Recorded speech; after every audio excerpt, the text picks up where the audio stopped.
For almost 2,000 years, people have been trying to understand biblical prophecy about the end of the age and the return of Christ.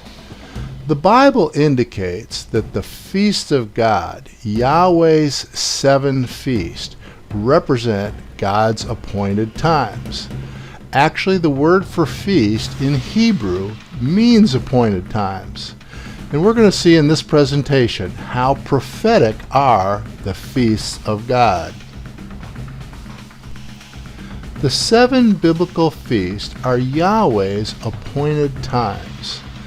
The 7 feasts of Yahweh are Passover, unleavened bread, first fruits, the Feast of Weeks, trumpets, atonement, and finally the Feast of Tabernacles. In this presentation, we're going to look at the 7 feasts and how they indicate God's appointed times. Of the 7 feasts of God as described in the Bible, the first 4 feasts were fulfilled by Christ at his first coming. He fulfilled the Passover, the Feast of Unleavened Bread, the Feast of First Fruits, and the Feast of Weeks. I have highlighted the first 4 feasts in red, signifying the blood of Christ, which is the sacrifice he made as the Passover lamb. The Passover was fulfilled by Christ because it was through his sacrifice that he fulfilled the Passover feast. Christ, the unleavened bread of God, fulfilled the Feast of Unleavened Bread. Christ rose from the dead and was resurrected, fulfilling the first fruits of the harvest. And finally, the Feast of Weeks, or Pentecost, when the Holy Spirit came upon God's people, fulfilling the Feast of Weeks. So of the 7 feasts of God, we've seen the first 4 feasts fulfilled by Christ at his first advent. The final 3 feasts will be fulfilled by Christ at his second coming.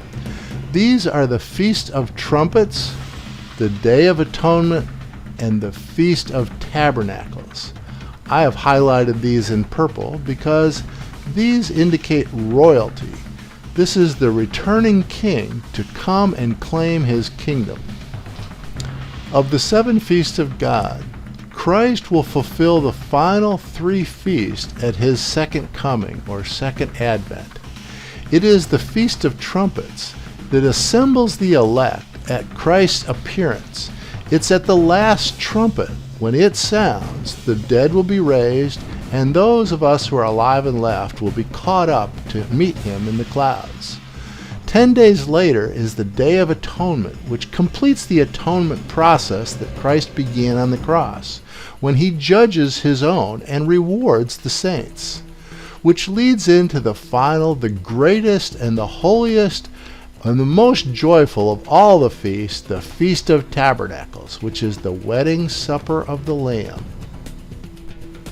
One of the reasons that Christianity, the organized Christian church, has had difficulty understanding about the last days and the time of the end and the events leading up to the return of the Messiah, called the Christ, is because they've put aside the Old Testament. They've forgotten about things like the Sabbath. They've forgotten things like the feasts of God and their significance to prophecy and God's final plan.